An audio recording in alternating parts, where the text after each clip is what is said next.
What? May Atome credit limit ka pero hindi mo magamit as cash? Since ang Atome ay for spending at purchasing lang at hindi ito literal na direct transfer, possible ba talagang ma-convert ito into cash? Sa video na ito, ituturo ko ang 4 ways na personal kong ginagawa gamit ang aking Atome credit card.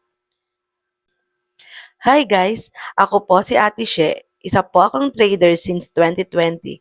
Ang content ko po ay based on my personal experience at tutorials para makatulong sa beginners.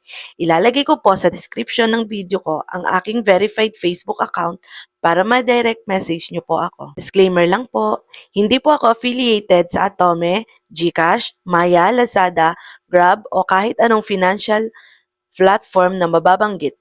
Educational and personal experience only po ang video na ito.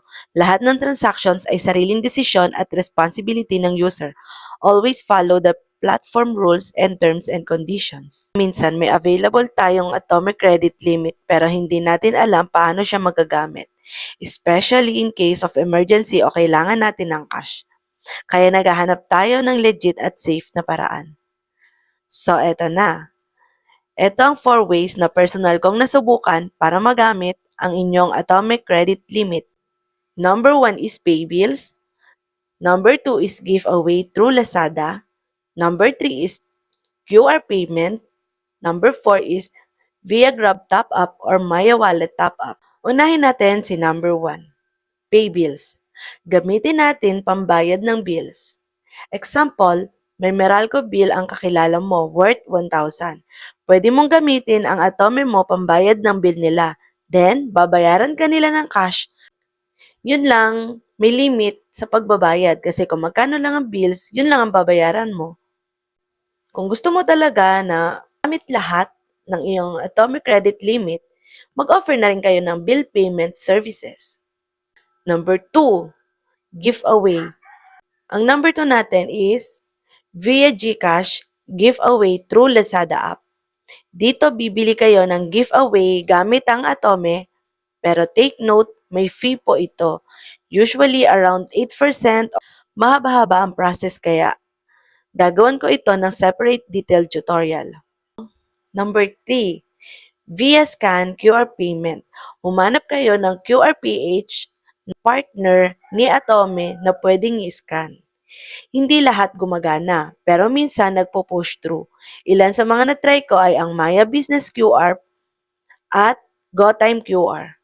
Pero reminder lang, hindi ito always successful. Minsan rejected at kadalasan small limit lang ang nagwo-work. Number 4, Grab Top Up or Maya Top Up. Dito naman sa Via Grab or Maya Top Up, ang kailangan dito ay ang inyong Atome credit card details. Importante na sarili ninyong verified Grab or Maya account ang gamitin ninyo kasi kapag hindi verified at nag-success ang transfer, possible ma-hold ang funds at mahirapan kayong ilabas ang pera. Gagawa rin ako ng separate detailed tutorial para dito. Bukod po sa mga methods na nabanggit ko, meron din po akong services offer as a trader para sa mga gustong magpa-convert ng kanilang atomic credit limit into cash. Ang process po namin ay may video call verification muna bago ang actual transaction para maiwasan ng scams. Importante po sa amin na ang Atome, account owner at ang tatanggap ng payment ay iisang tao lamang. Hindi po kami tumatanggap ng co-trader process o third-party process para maiwasan ng additional risk at possible scam. Kasi kapag mas maraming involved na tao, mas risky po pareho sa client at trader. Ang goal din po namin ay makatulong sa clients na makapag-convert into cash sa pinaka-possible na mababang conversion fee. Usually po, nasa around 5% to 6% conversion fee lang depende sa amount. Baba po ito compared sa ibang methods tulad ng pagbili ng GCash giveaway sa Lazada na minsan umaabot ng around 8%. How the process works. Ang process po nito ay through Scan QR partner. Kapag successful ang transaction at may successful receipt na, matatanggap ninyo agad ang payment sa inyong GCash account or any wallet na available na meron kayo. Important reminder guys, mag-ingat sa scams. Bilang trader, ito ang ilan sa mga tips ko. Number 1, makipag-video call. Number 2, i-check ang profile. Number 3, i-search nyo online. Number 4, maghanap ng proofs. At number 5, mag-ingat sa poster accounts. Dahil risky talaga ang trading at hindi lang clients ang nai-scam kahit traders din. If possible, mas okay din po kung meet-up transactions para mas safe pareho.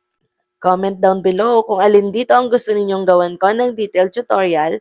Please, kung nakatulong ang video na to, palambing naman po ng like at subscribe para sa more tutorials and tips. Thank you for watching guys!